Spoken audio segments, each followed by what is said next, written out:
Mga uri ng groupmates sa klase.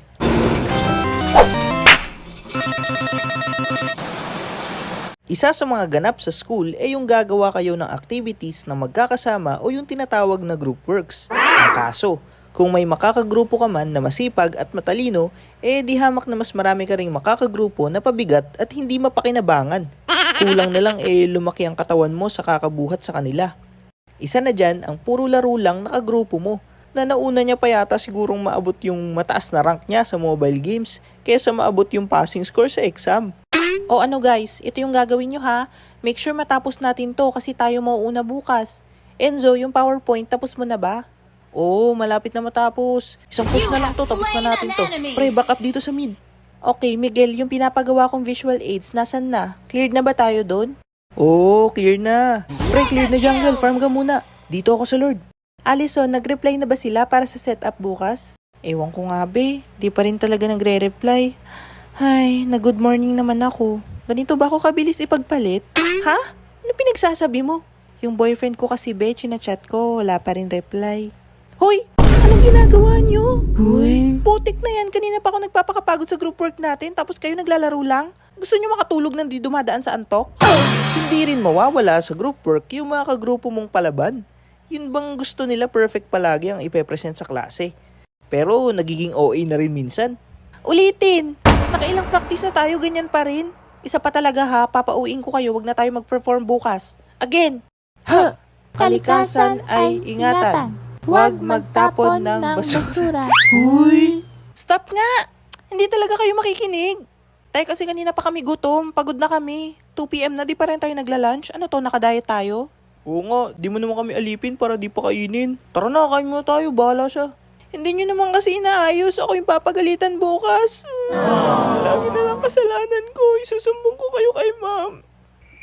Ay, main character siya. Na para bang kakatayin siya ni ma'am bukas pag may mali. Teka, may galante at mayaman ka rin bang kagrupo? Yung tipong kaya niyang bilhin lahat ng kailangan nyo?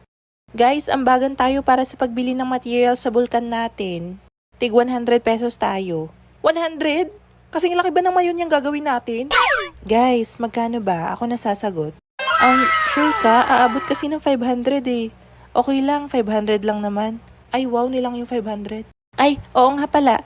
Di ba tayo rin magkakagrupo sa research? Ipabookbind daw natin, sabi ni ma'am, ambagan tayo tig 200. 200? Kasing kapal ba ng mukha ko yung bookbind na yan? Ba't ang mahal? Guys, ako na, para wala na tayong problema sa research. Ha? Uy, abutin to ng 2,000, wag na, nakakahiya. Pero ikaw, oo sure, wala naman ako mapaggastos na ng pera ko, edi dito na lang. Taray, may pagawaan ba ng pera sa bahay nyo? Nakalusot ka nga sa mga kagrupo mong pabigat, hindi ka naman nakatakas sa mga tropa mong naging kagrupo mo pa. What? Yung tipong wala kayong alam parehas sa gagawin nyo, kaya kung ano-ano na lang kalokohan ng maiisip ng maliliit yung utak. Aray mo. Huy be, di ba magkagrupo tayo sa research? Nagtatanong si ma'am anong research design natin. Ano ba yan? Ang dali-dali lang nun be. Sige, edit ko na sa PixArt. Anong design ba? Ewan ko dun kay ma'am. Gusto yata ng Hello Kitty.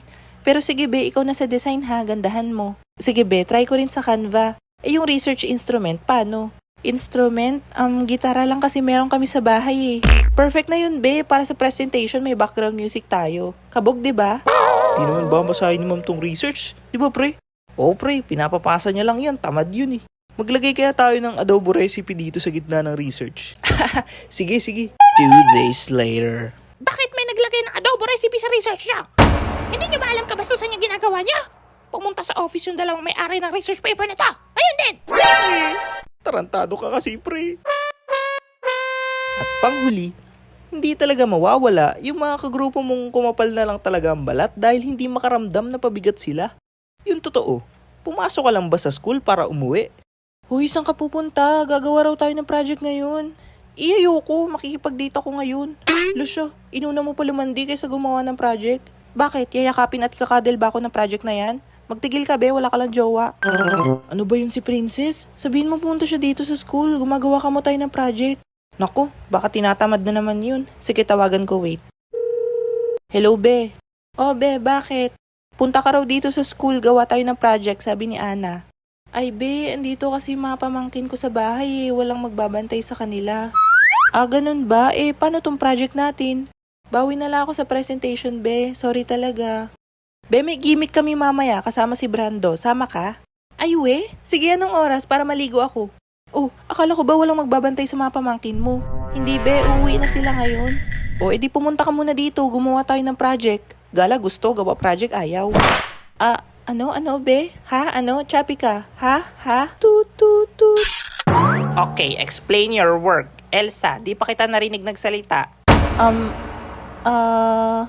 Anong importance ng ginawa nyo?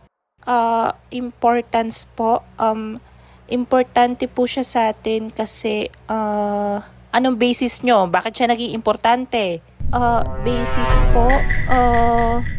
Anong problem? Bakit nyo ginawa yan in the first place? Problem po? Ulitin mo lang ba yung mga sinasabi ko? Anong ganap mo dyan? Tutubuan ka na lang talaga na ugat dyan, iha. Di ka pa nagsasalita. Ma'am, sorry.